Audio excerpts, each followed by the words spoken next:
இந்த சொத்தை விற்றா என் பிள்ளை கல்யாணம் பண்ணுறேன், இந்த சொத்தை விற்றா நான் வீடு கட்டி செட்டில் ஆயிடுவேன், இந்த சொத்தை விற்றா ஊர் பக்கம் போய் செட்டில் ஆயிடுவேன் அப்படின்னு ட்ரை பண்ணிட்டு இருப்பீங்க. ஆனால் விற்க முடியாது. அந்த மாதிரியான அன்பர்களுக்கு சொத்துக்களை விற்பதற்கான அற்புத காலம் இந்த காலம். உங்கள் ஜாதக அமைப்பின்படி 3ஆம் இடம் அல்லது 12ஆம் இடம், இந்த 2ல் 2 பாவகங்களில் எப்பாவகம் சம்பந்தப்பட்ட தசாபுக்தி நடைபெறினும் உறுதியாக இந்த மாதம் அந்த சொத்துக்களை விற்பதற்கான வழிவகைகள் கைகூடி வரும் அப்படிங்கிறதுல மாற்றம் கிடையாது. சரிங்களா? தாராளமாக நீங்கள் முயற்சிக்கலாம். சரிங்களா? இது ஒரு அமைப்பு. அதனை அடுத்ததாக இந்த மாதம்ங்க சின்னதாக ஒரு நெருக்கடி, அது பண நெருக்கடியாக இருக்கலாம், அல்லது உறவு நெருக்கடியாக இருக்கலாம், அல்லது வேறு ரீதியான அவங்க சூழல் ஜாதக அமைப்புக்கு ஏற்றார் போல ஏதாவது ஒரு நெருக்கடிகள் வரலாம். அப்படி நெருக்கடிகள் வரும்போது கூட என்ன தேவை? நமக்கு ஹெல்ப் தேவை, உதவி தேவை. இந்த மாதம் பாருங்க, தெரிஞ்சவங்க தெரியாதவங்க, புது நண்பர்கள் பழைய நண்பர்கள், யாராச்சும் ஒருத்தர் உங்களுக்கு நான் வரிஞ்சு கட்டிக்கு நின்றுவாங்க. எதுக்குங்க? ஹெல்ப் பண்ணுறதுக்கு. கடகத்தை பொறுத்த மட்டிலும் பார்த்தீங்க அப்படின்னாங்க, இந்த மாதம் ஒரு நெகட்டிவான மாதமும் கிடையாது, அப்படி ஒன்றும் ஓஹோன்னு சொல்கிற மாதமும் கிடையாது. அப்போ என்ன மாதங்க இது அப்படின்னு கேட்டிங்கன்னா, இது ஆடி மாதம் தான். ஆனால் ஒரு சாதாரணமான மாதம், பெருசாக ஏற்றமும் இல்லை பின்னடையும் இல்லை, ஒரு ஆவரேஜாக போகும். சரிங்களா? சரி, எப்படி போகுதுங்கிறத பார்த்துருவோம். முதல்ல என்ன விஷயங்களில் நன்மை கிடைக்கும் அப்படின்னு கேட்டிங்கன்னா, மாற்றம் ஒன்றே மாறாத ஒன்றுன்னு ஒரு பஞ்சலையில் நீங்கள் கேள்விப்பட்டிருப்பீங்க. அதுதான் இந்த மாதம். நிறைய மனக்குழப்பங்களை தரும். இதுவாங்க நல்லது அப்படின்னு கேட்பீங்க. மனக்குழப்பங்கள் பிறகு உங்களுக்கு பெரும் தெளிவுகளை கொடுக்கின்ற ஒரு காலகட்டம். இடமாற்றங்கள் நிறைய கொடுக்குங்க. யாராவது இந்த வீட்டில் இருக்கோம், இந்த வீடு எங்களுக்கு வசதியாக வரல, இல்லை மாற வேண்டிய ஒரு சூழல் இருக்குது. நிறைய வாடகை வீட்டில் இருக்கவங்களாம் பார்த்தீங்கன்னா வருஷத்துக்கு ஒரு முறை 2 வருஷத்துக்கு ஒரு முறை தூக்கிட்டு தெரிஞ்சுக்கிட்டே இருக்கிற ஒரு சூழ்நிலைக்கு இருப்பாங்க. அந்த மாதிரியான அமைப்புகளில் தற்பொழுது மனை மாற்றம், இருக்கின்ற இடத்தில் மாற்றம் ஏற்படுகிற காலம் இக்காலம். அப்போது இந்த காலகட்டம் அந்த எந்த இடமாற்றங்கள் வந்தாலும் எடுத்துக்கிடுங்க, நல்லாயிருக்கும். சரிங்களா? நல்லா இருக்கோ இல்லையா, எடுத்து தான் ஆகணும், வேறு வழி இல்லைங்கிற மாதிரி இருக்கும். சரிங்களா? தசாபுக்தி அமைப்புகளின் அடிப்படையில் 3ஆம் இடமோ 9ஆம் இடமோ 12ஆம் இடமோ, இந்த 3ல் எந்த பாவகம் சம்பந்தப்பட்டு தசாபுக்தி நடந்தாலும் மாற்றங்கள் உறுதிங்கிறதுல மாற்றம் இல்லை. நீங்கள் அதை விளங்கிக்கிடணும். சரிங்களா? இது ஒரு அமைப்பு. இதனை அடுத்ததாக இந்த காலகட்டத்தை பொறுத்த மட்டிலும் சொந்த ஊரை விட்டு வெளியூர் போகிறது, வெளிமாநிலம் வெளிநாடுன்னு உத்தியோகத்திற்காகவோ தொழிலுக்காகவோ பிற விஷயங்களுக்காகவோ வெளியூர் பறக்கிறதுக்கு இது மிக சிறப்பான காலகட்டம். தாராளமாக நீங்கள் முயற்சிக்கலாம். ஆனால் நான்லாம் போனால் வெளிநாடு தானே, அதுவும் யூஎஸ் தான் போவேன், யூகே தான் போவேன் அப்படிலாம் ஒரு சிலர் உட்காந்துக்கிட்டு இருப்பாங்க இன்னும் வேலைக்கு போகாமல். சரிங்களா? அந்த மாதிரியான அன்பர்களுக்கு இந்த காலகட்டம் வெளிநாட்டுக்கான அமைப்பு தயாராக இருக்குது அப்படின்னு கோச்சாரம் சொல்லுது. ஆனால் கோச்சாரம் எப்படிங்க? காடல் நீர் மாதிரி இருக்கிற மாதிரி தெரியும், ஆனால் இருக்காது. அப்போ அது அங்கே இருக்கணும்னா அதுக்கு என்ன பண்ணணும்? தசாபுக்தி நடக்கணும். தசாபுக்தி இல்லாமல் எதுவும் கிடையாதுங்கிறத அன்பர், நம்ம என்னதான் மூச்சு முட்டை பேசினாலும் 10 நிமிஷம், இது 10% தான். அந்த மாதிரி தசாபுக்தி அடிப்படையில் தசாபுக்தி அடிப்படையில் 9ஆம் இடமோ அல்லது 12ஆம் இடமோ சம்பந்தப்பட்ட தசாபுக்தியும் நடைபெறுகிறது என்றால் உறுதியாக இந்த காலகட்டம் வெளிநாடு முயற்சிகள் வெற்றி பெறும். எந்த மாற்றங்களை நீங்கள் எதிர்பார்த்திருந்தீர்களோ அந்த பயணங்கள் நிச்சயமாக வெற்றி பெறும். இதனை அடுத்த அமைப்பாக அன்பர்களே, இந்த காலகட்டம் வேறு என்ன அமைப்புகளில் உங்களுக்கு நன்றாக இருக்கிறது அப்படின்னு கேட்டுக்கிட்டிங்கன்னா, நல்லா புரிஞ்சுக்கிடுங்க. ஒரு சிலர் நீண்ட நாளாக இந்த சொத்தை விற்கணும் தம்பி, நானும் முயற்சிக்கிறேன், மூச்சு முட்டி பார்த்துட்டேன், ஒன்றும் வேலைக்கு ஆகலை, இந்த சொத்தை விற்றா என் பிள்ளை கல்யாணம் பண்ணுறேன், இந்த சொத்தை விற்றா நான் வீடு கட்டி செட்டில் ஆயிடுவேன், இந்த சொத்தை விற்றா ஊர் பக்கம் போய் செட்டில் ஆயிடுவேன் அப்படின்னு ட்ரை பண்ணிகிட்டு இருப்பீங்க. ஆனால் விற்க முடியாது. அந்த மாதிரியான அன்பர்களுக்கு சொத்துக்களை விற்பதற்கான அற்புத காலம் இந்த காலம்.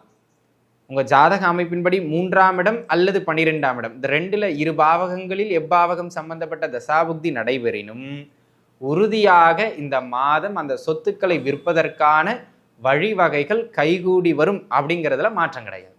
சரிங்களா? தாராளமாக நீங்கள் முயற்சிக்கலாம். சரிங்களா? இது ஒரு அமைப்பு.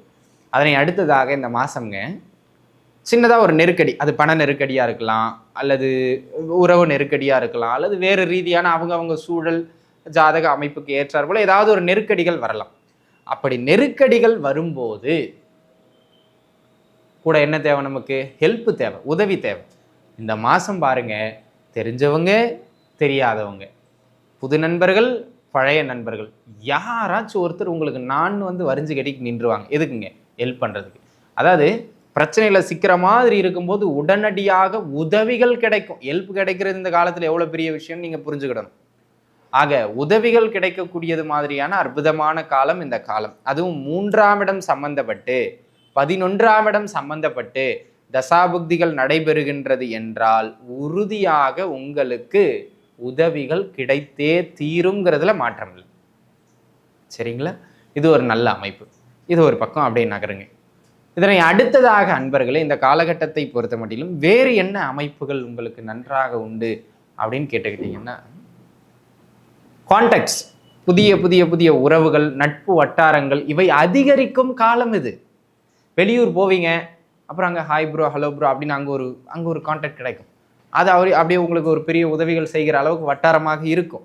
அந்த மாதிரியான அமைப்புகளில் நிறைய நட்பு வட்டாரங்கள், கான்டாக்ட்ஸ் கிடைக்கிற காலகட்டம் இக்காலகட்டம். அதை நீங்கள் நல்லா உணர்ந்துக்கிடணும். சரிங்களா? அந்த விதத்தில் 3ஆம் இடமோ 5ஆம் இடமோ சம்பந்தப்படுகின்ற தசாபுக்தியும் நடைபெறுகின்றது என்றால் உறுதியாக உங்களுக்கு இந்த நட்பு வட்டாரங்கள் கிடைக்கும் அல்லது அதிகரிக்கும். அதில் மாற்று கருத்தே கிடையாது. சரிங்களா? ஆக இது ஒரு நல்ல அமைப்புங்க. இதை ஒரு பக்கம் நீங்கள் புரிஞ்சுக்கிடுங்க. இதனை அடுத்ததாக அன்பர்களே, இந்த காலகட்டம் வேறு எதற்கு மிக சிறப்பானது அப்படின்னு சொல்லி கேட்டிங்கன்னா, நீங்கள் உணர வேண்டிய ஒரு விஷயம், முக்கியமாக தசாபுக்தி தான் வெரி இம்பார்ட்டன்ட். இந்த மாதம் பெரிதாக நெகட்டிவான பலன்கள் கோச்சார ரீதியாக இல்லை, இருந்தாலும் ஒரு சில விஷயங்களில் கொஞ்சம் கூடுதல் கவனமாக இருக்க வேண்டியது அவசியம். என்ன அவசியம்? ஒரு வேலையை விட்டுட்டு இன்னொரு வேலைக்கு மாறுன்னு சொல்லி அவசரப்பட்டு இருக்கிற வேலையை விட்டுருவீங்க, இன்னொரு வேலை கிடைக்கிறதுக்கு தாமதமாயிரும். ஏன்னா இந்த மாதம் வேலை கிடைக்கிறதுக்கான எந்த பாவக இயக்கங்களுமே இல்லை. அப்போ என்ன சொல்ல வரேங்க? அவசரப்பட்டு வேலை விட்டிங்கன்னா இந்த மாதம் வேலை கிடைக்காது. அது நல்லா புரிஞ்சுக்கிடணும். அப்போது அன்பர்கள் அவசரப்பட்டு இருக்கிற வேலையெல்லாம் மாற்றுறது விடுறது வேண்டாம் அப்படிங்கிறத புரிஞ்சுக்கிடும். ஒரு பிரான்ச்சிலேருந்து இன்னொரு பிரான்ச்சுக்கு டிரான்ஸ்ஃபர் வேணா கேளுங்க. ஒரு இடத்துல இருந்து இன்னொரு இடத்துக்கு பணியிட மாற்றங்கள் கேளுங்க. இடமாற்றம் இருந்தால் போதும். சரிங்களா? வேலையை விட்டுட்டு மாறணுங்கிறது ஆகாது. உங்கள் ஜாதகப்படி 9ஆம் இடம் சம்பந்தப்பட்ட தசாபுக்தியம் நடக்கின்றது என்றால் டிரான்ஸ்ஃபர்ஸ் கிடைக்கும். சரிங்களா? அதில் மாற்றம் இல்லை. அதனை அடுத்ததாக இந்த காலகட்டத்தை பொறுத்த மட்டிலும் தகப்பனாரினுடைய தேக ஆரோக்கியம் அல்லது தகப்பனாருடைய விஷயங்கள் கொஞ்சம் டிஸ்டர்ப்டாக இருக்கும். அப்போது அல்லது உங்களுக்கு தகப்பனாரோட கருத்து வேறுபாடு ஏற்படலாம். சம்திங் ஆக மொத்தத்தில் அப்பாவின் உறவு அல்லது அப்பாவின் நிலைப்பாட்டில் ஒரு டிஸ்டர்பன்ஸ் உண்டு அப்படிங்கிறத இந்த காலகட்டம் கடகராசி நேயர்களுக்கு சுட்டி காண்பிக்கின்றது. அப்போ நீங்கள் என்ன பண்ணணும்? தகப்பனாரோடு தேவையில்லாத கருத்து வேறுபாடுகளை குறைக்கணும். அப்பாவுக்கு கொஞ்சம் சப்போர்ட்டிவாக இருக்கணும். அதை புரிஞ்சுக்கிடுங்க. சரிங்களா? இது ஒரு அமைப்பு. அதே போல் உயர்கல்வி அப்படின்னு வரும்போதுங்க, நிறைய பேர் படிச்சிருப்பீங்க, ஒரு ஒரு அடுத்த கட்டத்துக்கு நகரணும்னு நினைப்பீங்க. அந்த மாதிரியான அமைப்புகளில் இருக்கின்ற பொழுது இந்த காலகட்டம் பார்த்தீங்கன்னா அடுத்த கட்டத்திற்கு நகருவதை கொஞ்சம் அப்படியே தடை பண்ணும், அல்லது உயர்கல்வியில் ஏதாவது ஒரு டிஸ்டர்பன்ஸை ஏற்படுத்திக்கிட்டே இருக்கும். ஆக அன்பு நண்பர்களே, இந்த காலகட்டத்தை பொறுத்த மட்டிலும் கூடுமானம் வரையிலும் உயர்கல்வியில் எந்த டிஸ்டர்பன்ஸும் வராமல் இறங்கி போய்க்கிறது நல்லது. நல்ல கோர்ஸ் கிடைக்கும் வெயிட் பண்ணிக்கிட்டு கடைசியில் அது கிடைக்காம போய் நல்ல கோர்ஸும் கிடைக்காம போயிடக்கூடாது. ஆக அன்பு நண்பர்களே, கொஞ்சம் உங்கள் மார்க்குக்கு எதிர்பார்த்த கோர்ஸ் கிடைக்கலன்னா அடுத்த கட்ட நல்ல கோர்ஸை தேர்ந்தெடுத்து சேர்ந்துடணும். இல்லைன்னா வீண் கால விரயமாகும். உயர்கல்வியில் தாமதமோ தடைகளோ ஏற்படுகிற காலகட்டம் இது.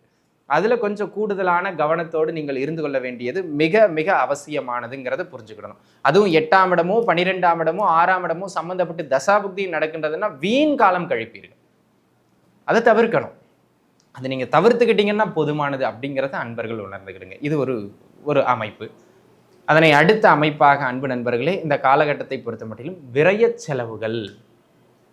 விரயங்கள் மேலும் மேலும் மேலும் அதிகரித்து கொண்டே இருக்கிற காலம் இது. ஆக அன்பு நண்பர்களே, இந்த காலகட்டத்தை பொறுத்த மட்டிலும் தேவையில்லாத விரயங்களும் விரய செலவுகளும் அதிகரித்து கொண்டே இருக்கின்ற ஒரு அமைப்புகளில் இருக்கிறதுனால கூடுமானம் வரையிலும் அன்வான்ட் செலவுகளை தவிர்க்குங்க, குறைங்க, சுருக்குங்க. இல்லைன்னா அதுவே ஒரு பக்கம் நீண்ட செலவுகளாக உங்களை கொண்டு போய் வீண் பண விரயங்களை ஏற்படுத்தி விடும். அப்படிங்கிறதுல எந்த விதமான மாற்று கருத்தும் கிடையாது. சரிங்களா? அதில் ரொம்ப கவனமாக இருந்து கொள்ள வேண்டியது அவசியமானது. ஆக 12ஆம் இடம் சம்பந்தப்பட்ட தசாபுக்தியும் நடக்குதுன்னா வீண் விரயங்கள் மிக மிக அதிகரிக்கும். கவனமாக இருக்கும். ஆக கடகத்திற்கு இந்த இடங்கள்ல கவனம் தேவை. ஆக நிதானமாக இருங்கள். நன்றாக இருப்பீர்கள். வாழ்க வளமுடன். நன்றி.